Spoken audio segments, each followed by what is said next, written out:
Hello, everybody. Welcome along to the Event Industry News Podcast. My name is James Dickson, and as ever, I wish you a very good morning, afternoon, or evening, whenever or wherever you join today's podcast from. It's great to be back here. And just off air before we started today's episode, I was just talking to our guest who's going to join me in a couple of seconds' time.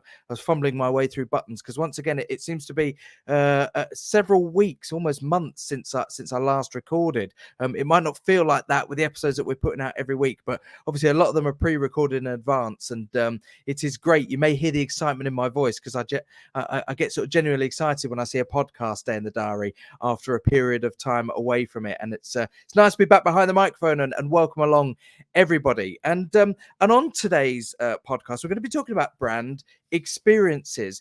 Huge business, obviously. It represents a really big chunk of the live events industry now, and with every week and month and year that passes, it gets more sophisticated, and it gets far more, I suppose, interactive. And we're going to take a bit of a dive into today to an agency and with a guest who's been on the podcast before to tell us a little bit about a project that they have been working on. Dax Callner is the strategy director for Smyle. And Dax, I'm sure it's well, first of all, a very good morning and welcome back to the podcast. And for our podcast followers, will no doubt recognize you from being on previous episodes of the podcast, and indeed in joining some of the Event Tech Live discussions over the last couple of years. Good to have you back on the podcast. Welcome along. Nice to see you. As I said, we're talking a little bit about brand experiences and that journey, that story, I suppose that the script that could be put together to help brands identify with their audiences and with their target audiences, and really give those audiences an experience that brings them into direct contact with the brand itself. You guys have recently undertaken something for a significant client. It was the National Grid Investor Day, and that's going to form, I suppose, the start point of our conversation today. Dax, tell us a little bit about that particular project, and first of all, how it came about. Sure. So I think, how it came about for us as an agency was really interesting and unique, and actually is a model, I think, for a lot of the work we're doing with clients and new clients specifically. What happened was we were in the midst of the pandemic, and Smyle was doing some innovative things in virtual experiences. And we went and we were sharing some of the work with National Grid. We had a prior relationship. You don't need to know the details, but we went in there virtually, of course, because we were not able to meet, and shared with them some cool work. And the investor relations team at Grid said, we really love this stuff. We want to reinvent how we approach our Capital Markets Day, which is the same thing as Investors Day, how we talk to shareholders, essentially, in our analyst community. Would you guys be willing to work on just a strategic and creative project to figure this out?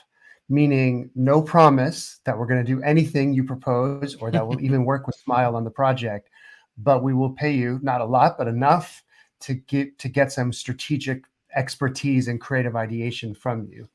And so we were like, yeah, that sounds awesome. Let's do it. And so that's how it came about. We started off with just a scope of work that was our time to sit with them, work with them, truly understand their brand, their message, and help them rethink how they would bring that to life.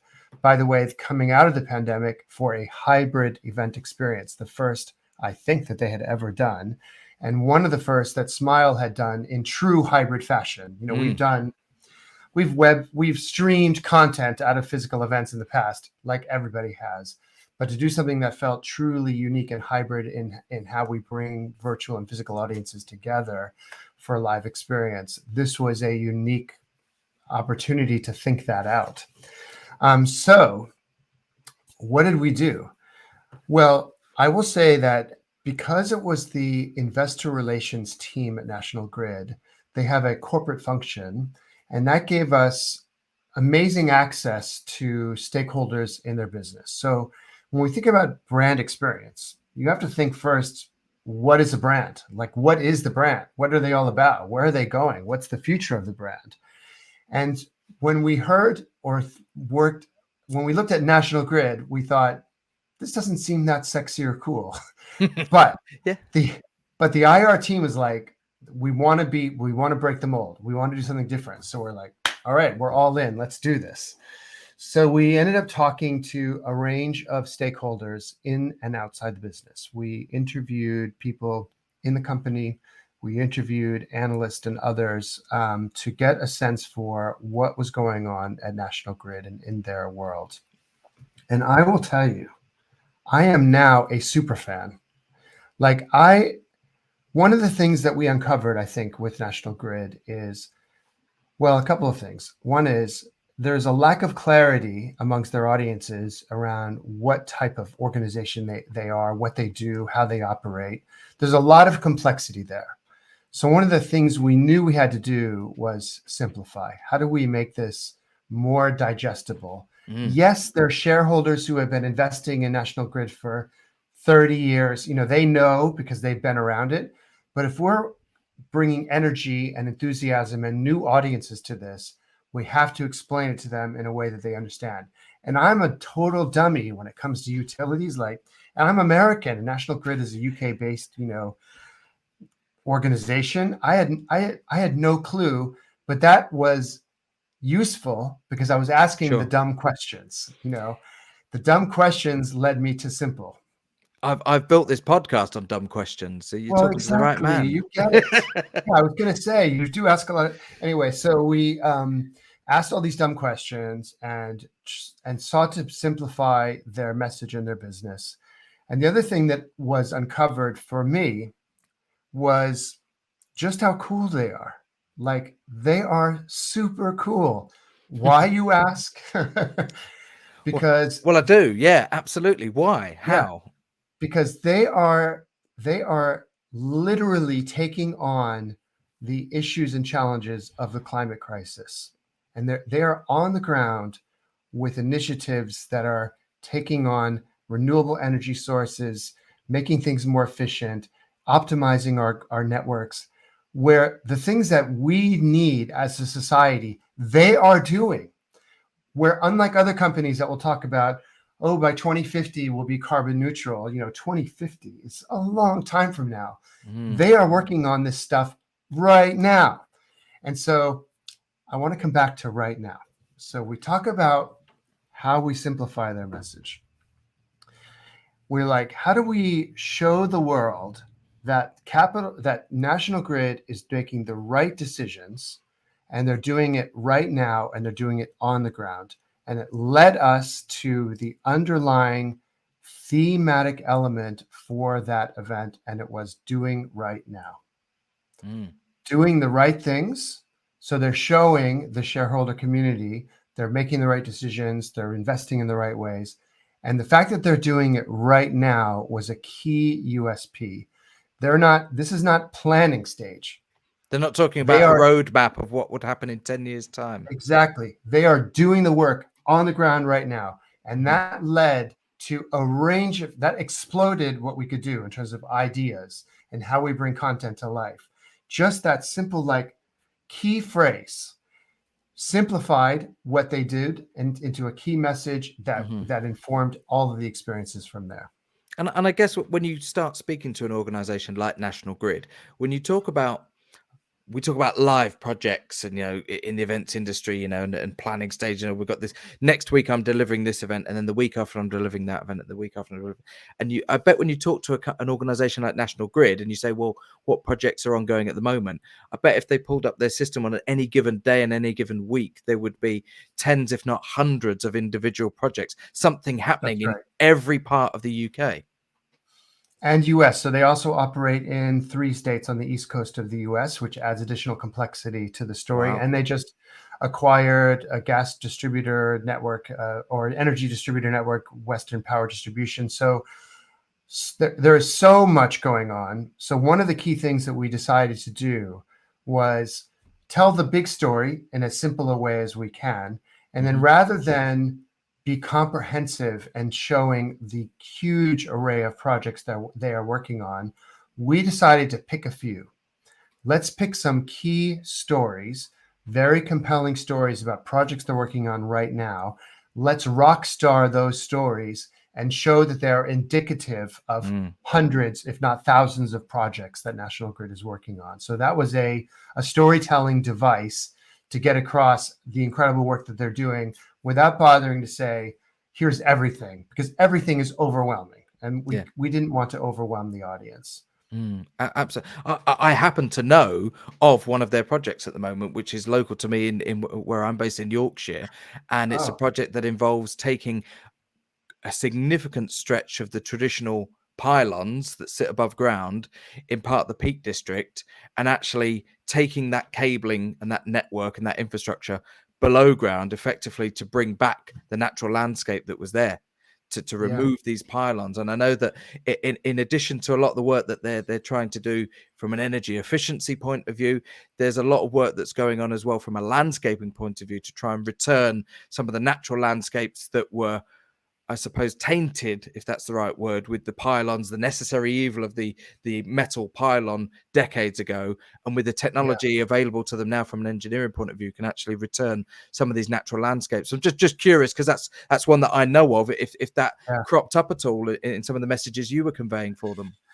Well, what did crop up, not that particular project, but what did crop up was the different ways that they were taking on some of these challenges. So, Hmm. as you mentioned, one is updating antiquated systems.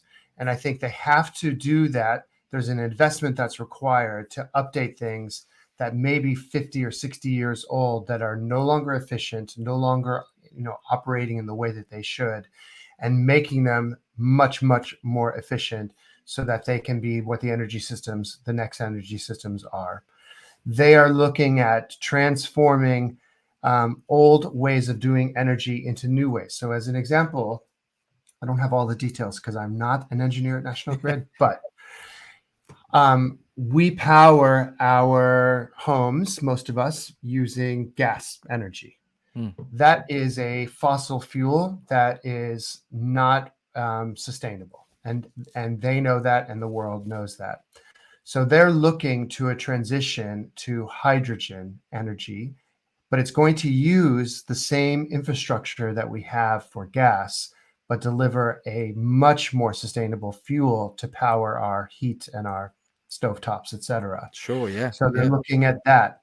They're looking at protecting against climate change. So especially in the US, like take the East Coast, where you have very inclement weather conditions, Hmm. storms that are getting worse, winters that are getting more severe. That means that they have to reinforce their energy networks to make sure energy systems don't go down. Just imagine, it's 0 degrees and someone doesn't have any gas going to their home because the energy system hasn't been reinforced.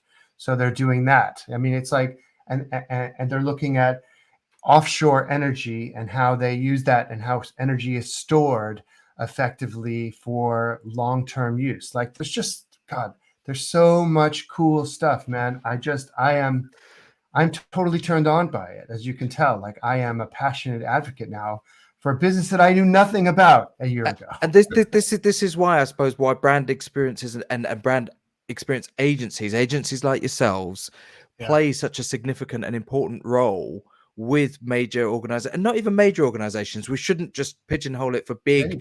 big organization. Any organization that wants to get the Yeah. message across and link and send a message to their target audience. Yeah. This is why agencies like yourselves are so important, because you bring to it a perspective that maybe National Grid, when they sit round in their committee office with their senior management, maybe wouldn't look at it with the same angle, with the same vision, with the same ideas that Yeah. you guys were coming at with. I mean, I think what's happening with us, at least, and maybe some other agencies like us in this space, is if you look at the history of Smyle, you could say event production.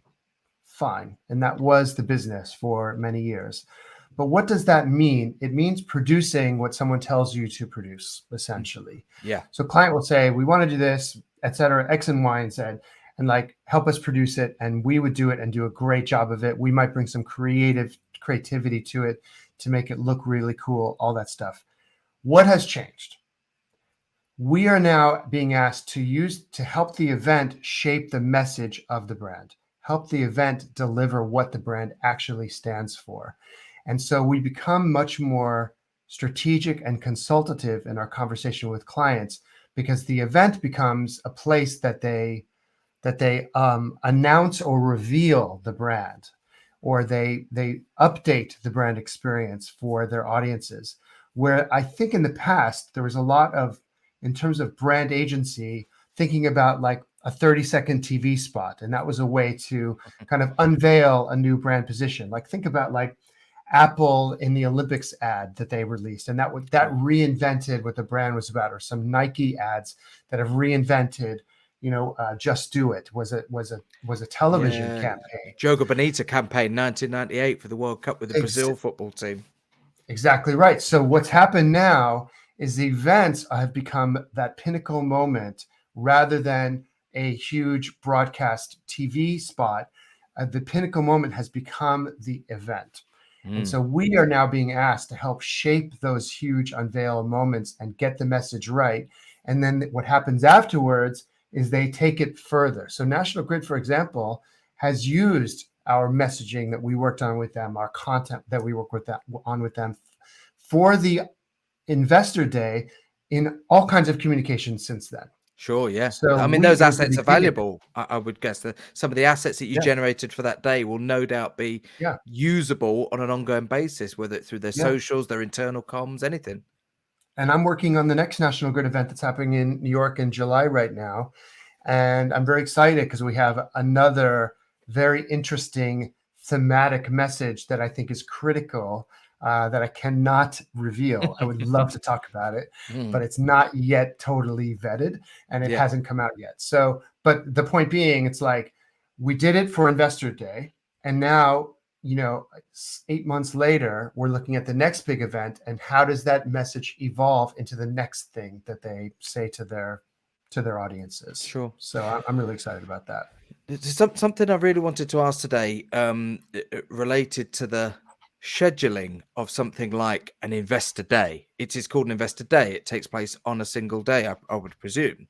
Um, Now, traditionally, if you were to take something like this and they were organizing it internally, they would have their, good morning speeches and welcome to the conference. They would have some content, they'd have some coffee break, a lunch, and they would come up with a schedule. And okay, they think that works. How much thought do you as an agency then put into working with the client on something like the National Grid Investor Day, on the structure of the day itself, so the timing and when things happen? And I'm going to use the musical analogy because I know that's really applicable to me, to you, to people who are out there. But when you record an album, a band puts a lot of effort into the track listing. What order do they want the audience to listen to those songs in? When they put a live set list together, they really want the audience to get an experience at the end of it that brings them to a crescendo at the end of that gig, that starts with a bang, that ends with a bang, and tells a story from beginning to end. How much of that do you bring into these sort of brand experience days? Yeah. These days, more and more, and I think it is a collaboration with clients, but I do think they look to us as experts in curating that journey, and especially with hybrid. So I'm going to come back to that because Mm, that had a huge impact on agenda planning for this event. But to answer your question, yes, more and more we are being asked to help us structure the day or structure the event in a way that will be compelling and interesting and will, as you said, have emotional peaks throughout. They could be the beginning, they could be the end. I'm working with another client right now, and we just had this conversation on Friday last week, which was like, how do we find those key emotional, high emotion moments within this journey? Because it is and it's not just an intellectual exercise. It is intellect and emotion coming together. So for Investor Day, we also had to consider hybrid, which meant we had people in the room and we had people online. And we didn't want to do this thing where there's a camera in the back of the room and the people online are like, oh, I guess I'm in the audience and I'm seeing what's happening. They yeah, needed to feel involved and feel as connected to the experience as others, especially because we were still in the middle of the pandemic and we knew we weren't going to get people traveling in. We knew that there was a VIP audience that was going to be joining virtually. So we had to treat them as such. Mhm. So we also wanted to create a sense of intimacy with our speakers. So we had, I think, 4 or 5 speakers, people giving talks. We had a general session keynote with CEO, CFO, and others, and we had breakout sessions in which different regions of their business of the world came together and did their like thing in these breakouts. So what did we do? So we had about 100 people live in the room, and so yes, we had the big opener, and the big opener was for our digital audience and our online audience.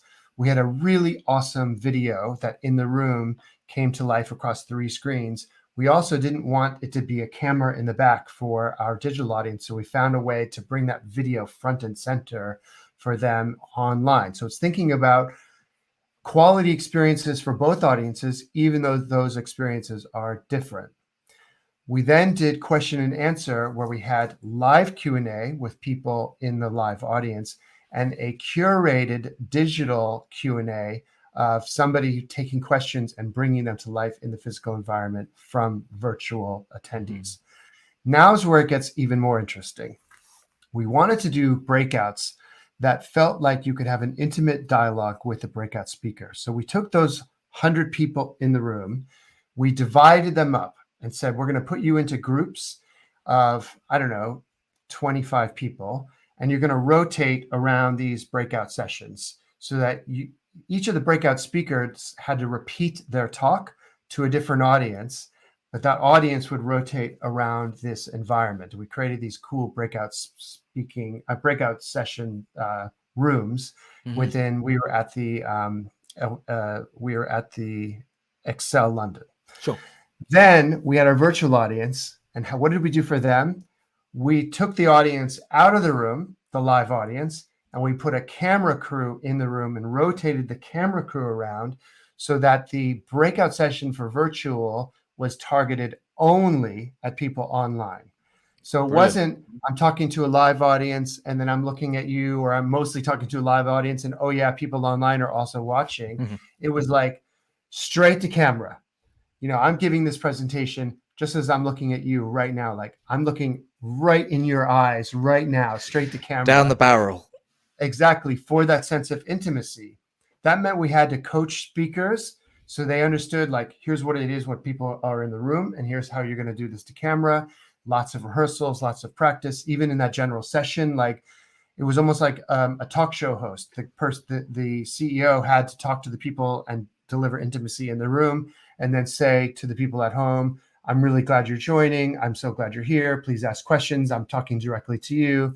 And so it's a new way of thinking about an agenda and a plan to allow for all audiences to get value out of the experience, for all of them to go on this journey with us. And at the end, of course, as you said, we brought everyone back together and we did a panel discussion on stage and for virtual audiences to enjoy this resounding closing moment. Sure. And then I'll tell you afterwards, because it doesn't work as well virtually. We served some food and drinks, and people hung out at the Excel space. But otherwise, the virtual audience, who doesn't really want to hang out for hours and hours and hours, we let them go. So that's the flexibility it offers, isn't it? Is that if you want to, you can fit in a virtual attendance into a busy schedule easier than you could fit in an actual attendance, and forget about the travel. It's the peripherals that go with that. It's arriving and having that coffee for half an hour, which you don't have to do if you're attending virtually. It's staying for the drinks and the canapes afterwards, which is great if you've got the time to do that, but you can slot it into your schedule much better. I'm curious to ask about some of the when you talk about the virtual breakout rooms, having the cameras and everything, and that's obviously one element of it. Having the right platform to actually then push that content out to is of equal importance. And in my role working on the Event Tech Live production team, I know that we've used a number of different platforms to deliver sort of virtual aspects of the event. What's your experience been like in terms of researching and using some of these hybrid event platforms to communicate the content? Yeah.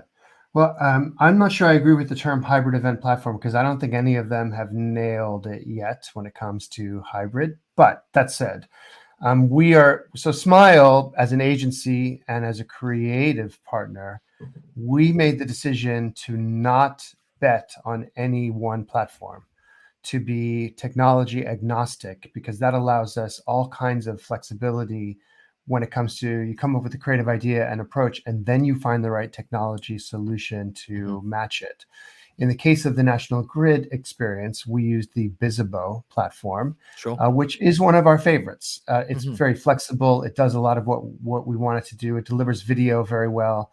But I'm not endorsing it over others, because we have used others effectively as well. Sure. Yeah. We just thought it was the right solution for that event.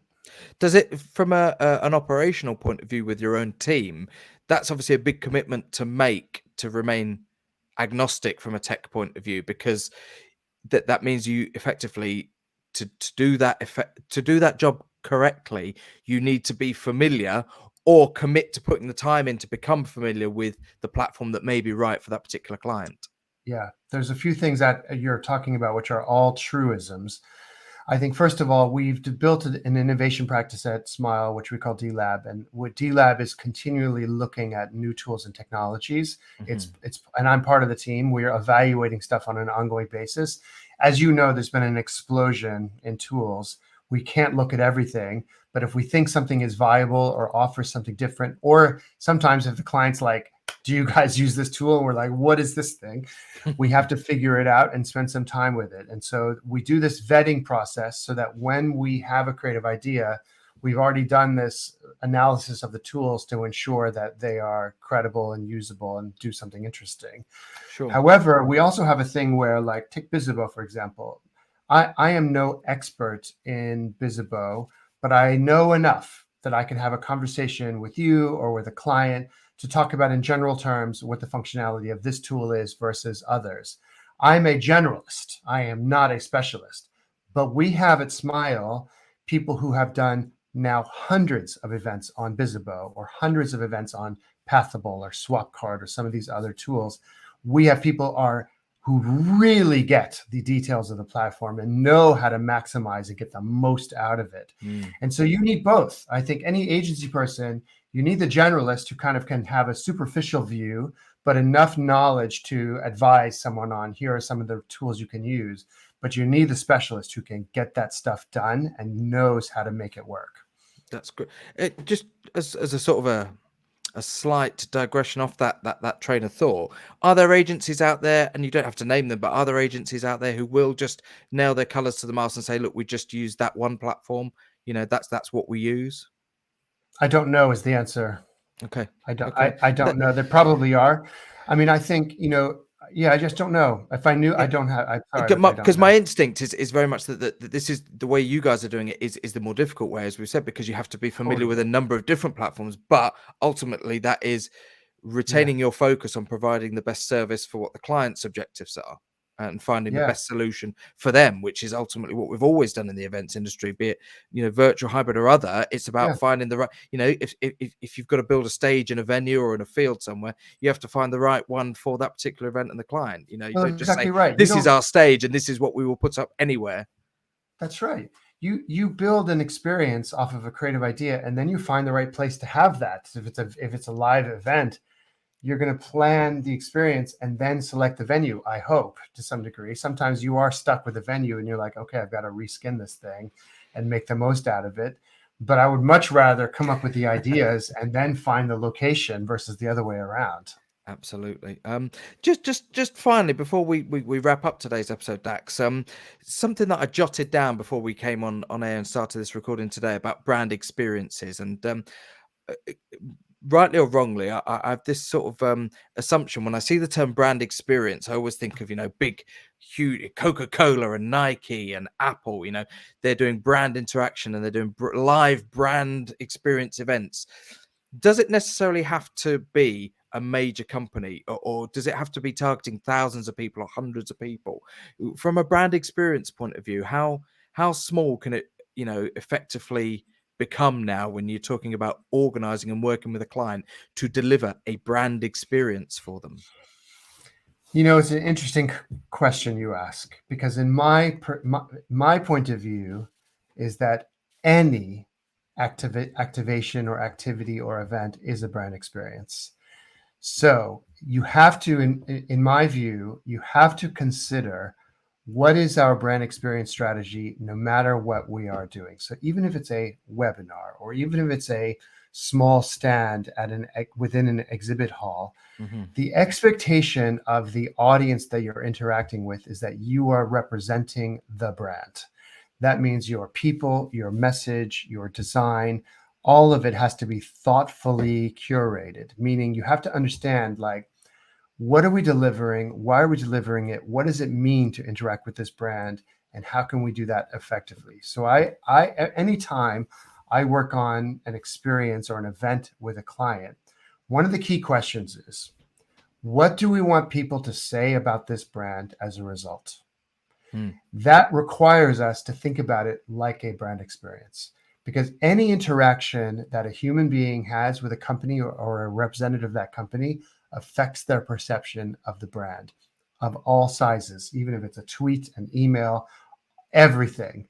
So we own in the event space certain touch points. We have to deliver them with that mindset of what is the key thing about the brand, what sets us apart, what makes us distinct, and how do we make sure we're delivering that through all interactions and touch points and content connected to that experience. So I'm not sure I totally answered your question. No, what you've done is effectively open another can of podcast worms, so to speak, because I was just about to use the phrase touch points, and that's a whole other discussion of the touch point journey with brands now, because maybe we get you back on, and this is a whole other subject to have we'd love to pick your brains on this and see what you think. But when I look at touch points now, you buy something, you register the product. I just bought a new plug for Sonos speaker. It arrives, you register it in your account, and then you probably get an email from Sonos and it says, thank you for buying this new product. And all of these elements are touch points, the communication, the follow-up when you register your warranty for a new piece of equipment or hardware or whatever you've just got for your home. They are all opportunities, aren't they, for that brand to engage. I also just bought a Sonos speaker. It's so funny you said that, because I got the package, right? I got an email immediately. Package has been delivered. I opened up the box. Everything in that box just about is recyclable. Yeah. Everything. Immediately turn it on, connect it to the app, immediately, like, easily, intuitively set it all up. I'm like, this is a really thoughtful, curated experience.